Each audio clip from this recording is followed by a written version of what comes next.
हे स्वामी जी नमोस्तु नमोस्तु नमोस्तु। ओम नमः सिद्धेभ्यः। ओम नमः सिद्धेभ्यः।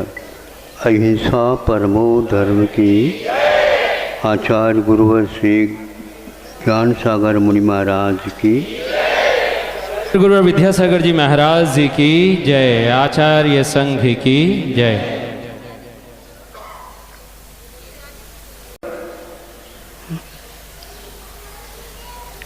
भीतरी क्रियाओं के साथ बाहरी क्रियाओं का क्या साम्य हो सकता है क्या नहीं, जिससे हम एक प्रकार से बाहरी क्रियाओं के साथ भीतरी क्रियाओं का भी साम्य हो सकता है। तो ऐसी स्थिति में हम धर्म को इन क्रियाओं के साथ जोड़ सकते। यदि भीतरी क्रियाओं के साथ बाहरी क्रियाओं का तालमेल नहीं रहता है तो हमें सोचना पड़ेगा कि धर्म का इसके साथ कोई तालमेल नहीं है। हमें दूसरे के बारे में नहीं सोचना, हमें तो अपने बारे में सोच। अब जब हमारे भावों का साम्य बाहरी क्रियाओं के साथ जुड़ रहा है, अपनी हैसियत के अनुसार, अपने प्रसंग के अनुसार, अपने काल के अनुसार, तो हम उसमें कुछ संतोष धारण कर सकते हैं। नहीं है तो एक छोटा लड़का भी, गोद का लड़का भी आपकी मानसिकता का अध्ययन कर रहा होता है। सुन रहे हैं आप लोग? आपके ही बच्चे के द्वारा आपके भीतरी घटना का अध्ययन निश्चयात्मक किया जा रहा है और उसमें वह विश्वस्त रहता है। जैसे बहुत ही प्यार के साथ दुलार करते हुए बच्चे को एक एक चम्मच दूध पिला रही है माँ या बहन या कोई भी ले लो जो परिचित है। परिचित होता है तो वह उस लड़का जो है एक प्रकार से उसको स्वीकार कर लेता है। यदि अपरिचित व्यक्ति के माध्यम से आप दूध पिलाना जाओगे, बोलो आप नहीं पीते। आपका लड़का और भूख भी लगी है और प्यास भी लगी है और सब कुछ है, किंतु घर भी आपका है, लेकिन पराये के माध्यम से वही चम्मच, वही कटोरा, वही दूध, वही सब कुछ है, किंतु स्वीकार नहीं करेगा। ये पक्का है। इसका अर्थ वह लड़का भीतरी परिणामों को समझता है। आ गए ना? आप और किसी को समझाओ या मत समझाओ, लेकिन आपका लड़का तो समझ चुका है। इसको बोलते हैं तालमेल बाहरी क्रियाओं का भीतरी क्रियाओं के साथ होना अनिवार्य है। गुस्सा आ गया, अब देखो गुस्सा आ गया तो वो बुरोनी जो है ना, क्या बुरोनी बोलते? हाँ, बहुएं नहीं हाँ बहुएं, तो वो टेढ़ी होगी, लाल लाल आंखें होगी, नहीं समझे, मुख में परिवर्तन आएगा, है ना? आया बिल्कुल। और हाथ में मुट्ठी नहीं, वो चूल में से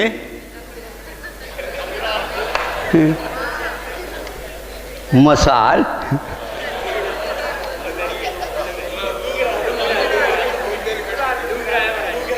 घूघरा घूघरा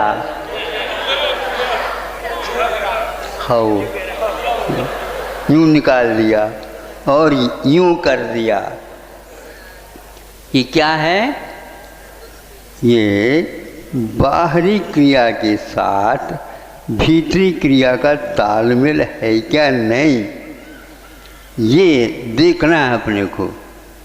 किंतु बाहरी सारे की सारी इस प्रकार क्रिया हो गई केवल उस लड़के को, वो दंड लड़के को डराने की अपेक्षा से, किंतु जलाने की भावना उसमें कतई नहीं है, क्योंकि मंगल से लड़के को लाए।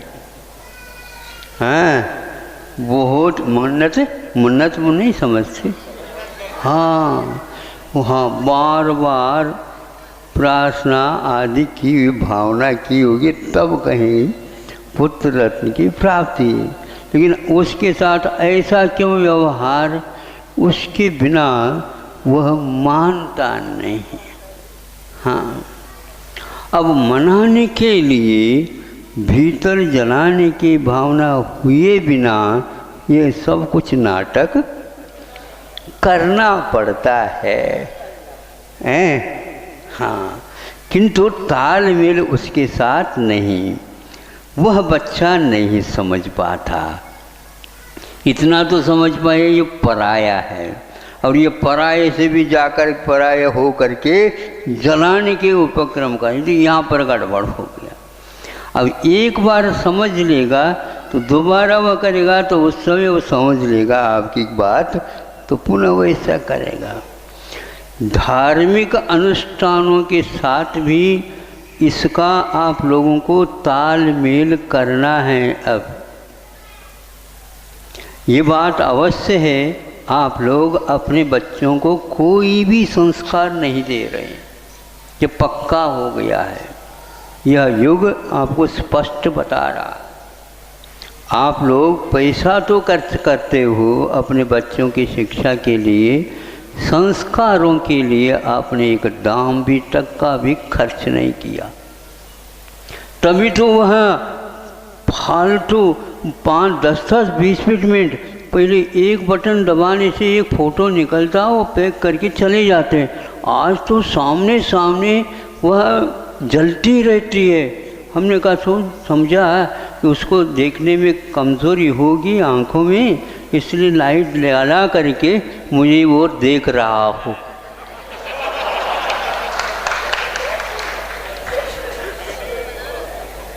फिर बाद में मुझे ज्ञात हुआ ये वीडियो थी। ये क्या है? ये क्या सोचेंगे?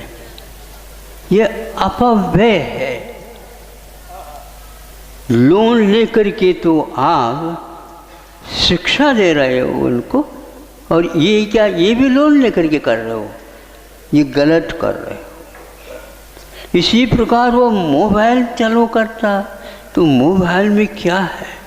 आप अपने बच्चों के हित के बारे में नहीं सोचते हो, तो काहे कि आप हमारे पुत्र रत्न हो ऐसे मांग करते हो, तो उनके बारे में, हित के बारे में आप सोच ही नहीं रहे। क्या खा रहा है, क्या पी रहा है, किसके साथ रह रहा है, क्या पढ़ रहा है, क्या नहीं पढ़ रहा है, इसका कोई तालमेल नहीं है। तो जब कोई घटना घट जाए, नहीं समझे, ये किसका लड़का है, नाम किसका आएगा? बोलो, पिताजी का, माँ का नहीं आएगा। ये काय कि माता पिता ये कहेंगे, आप सोचने की बात है। सोचो, ठीक नहीं हो रहा है। इसलिए हमारा कहना है तालमेल भी थोड़े बहुत समझो। जब शादी विवाह संबंध करते हो तो तालमेल के साथ करते हो, तो फिर इसके उपरांत संतान को आप तालमेल के साथ संस्कार क्यों नहीं डालते हो? ये कार्य हो गया क्या? पूर्ण नहीं। हर जगह आप लोगों को अब अपव्यय जो हो रहा है उसको पहले रोकना चाहिए। महंगाई महंगाई आप कहते हो, फालतू बात करते हो। मुझे अब ऐसा लगता है कि फालतू है। इसलिए महंगाई वाला इस प्रकार अपव्यय कहाँ से कर रहा है वो, और क्यों कर रहा है? क्या अनिवार्य है वो? अपव्यय करना अनर्थ दंड कहा गया है। किसी भी क्षेत्र में करो, अब दंड है, अपव्यय नहीं होना चाहिए। धार्मिक अनुष्ठानों में यदि मान लो दिन में लाइट जलाते हो तो ये भी एक अनर्थ दंड है, पक्की बात है। क्योंकि और दूसरा आपको कई बार कह चुका हूँ, कम से कम भगवान के सामने जा कर के आप मोबाइल से मत लिया करो, क्योंकि उस मोबाइल का संबंध किसके साथ रहता है? सैटेलाइट से साथ रहता है। तो उसका संबंध कितना विद्युत और कितना मेगावाट और कितने के साथ संबंध जुड़ा हो आपको मालूम है? सुनते हैं पक्षियों का, संगी पंचेंद्रीय पक्षियों की संख्या कम हो रही है इसके कारण, और जो टावर खड़े कर रहे हैं उसके का साथ इर्द गिर्द उस परिसर में उस प्रकार के उन किरणों का, उस विद्युत का, करंट का प्रसार हो जाता, उसके कारण भयानक व्यक्ति मनुष्यों के लिए रोग हो रहे हैं। यह सब कुछ अध्ययन हो चुका है, फिर भी आप लोग इसके बारे में कुछ नहीं सोच रहे हो। उस मोबाइल के लिए ही टावर खड़ा कर रखा है। गांव में क्या व्यापार होता क्या होता पता है ही नहीं। छोटे छोटे गांव में भी ये लाखों के टावर खड़े होते चले जा रहे हैं, और सबको ज्ञात है इसके द्वारा भयानक कैंसर आदि, हार्ट अटैक आदि रोग हो रहे हैं, और आप लोग इसके लिए परमिशन दे रहे हैं। कोई भी जानकारी नहीं, जानकारी होने के उपरांत भी उपेक्षा भाव, उस शिक्षा का कोई भी प्रयोजन सिद्ध नहीं होता। इसलिए हम आप लोगों को हम पढ़े लिखे तो कह सकते हैं, किंतु समझदार नहीं कहेंगे हम। हाँ बिल्कुल, ताली भी बज रही है, बोलो। हाँ हाँ, हमारे लिए महाराज समझदार मत कहो, लेकिन हमारे तो बिल्कुल हम पढ़े लिखे हैं। हम बच्चों को पढ़े लिखे कर लेंगे कि हमें समझदार नहीं बनाना, ऐसा ही है। तो उस पढ़ाई लिखाई का कोई भी मूल्य नहीं है। ये मेरा काम नहीं है। बच्चे के हाथ में आपने वह फोटोग्राफी दिए, मोबाइल दिए हैं, और घर में वीडियो दिए, वो दिए, क्या क्या दिए क्या पता। अब तो बहुत कठिन हो गया कि माता पिता समझ रहे हैं मेरा बच्चा बिगड़ता जा रहा है, अपने हाथ से ही वह बिगड़ता हुआ देख रहा, जो बिगड़ा हुआ नहीं था, और उन साधनों को देख कर के बिगड़ता जा रहा है। और हमारे सामने आकर के आंखों आंसू बहाते हो, ये बहाना है आप लोग हैं। टीवी सीरियल हो, आज तो सीरियल ही चलता, कोई गैप नथ्य अंतरम निरंतरम, इसको बस निरंतर चलना चाहिए। कोई भी अनर्थ, कोई भी अपव्यय की जानकारी इन लोगों को होते हुए भी उसके प्रति सावध नहीं हैं। इसलिए सरकार के सामने महंगाई महंगाई मत कहा करो। हाँ, ये सब गलत है। नीचे से लेकर के ऊपर तक यही एकमात्र कार्य हो रहा है, और ऐसे कार्यों से कभी भी देश की उन्नति नहीं होगी। तो हम ये कह रहे थे, बाहरी क्रियाओं के साथ भीतरी क्रियाओं का तालमेल होना भी चाहिए। हम स्वयं के लिए सोचें, इन क्रियाओं को करते हुए हमें धार्मिक अनुष्ठान में कितना विकास हुआ, कितनी उन्नति हुई, कितनी आत्मा में संतुष्टि हुई, इसका अध्ययन लेखा जोखा वही खाता हमारे पास रहना चाहिए। प्रतिदिन की वह नोटबुक आप लिख करके रखो तो सबसे अच्छा माना जाएगा। यह आत्मकथा मानी जाती है, आत्मख्याति। हाँ, आत्मख्याति का अर्थ आत्मा का वैभव क्या है, आत्मा का यश किसमें है, आत्मा का हित किसमें है, इस मामले में हमें सहज करके समझ करके आगे चलना है। अंत में ये कहना चाहता हूँ, आप पढ़े लिखे तो हो गए, किंतु अहिंसा परमो धर्म की जय। आचार्य गुरु विद्यासागर जी महाराज जी की जय।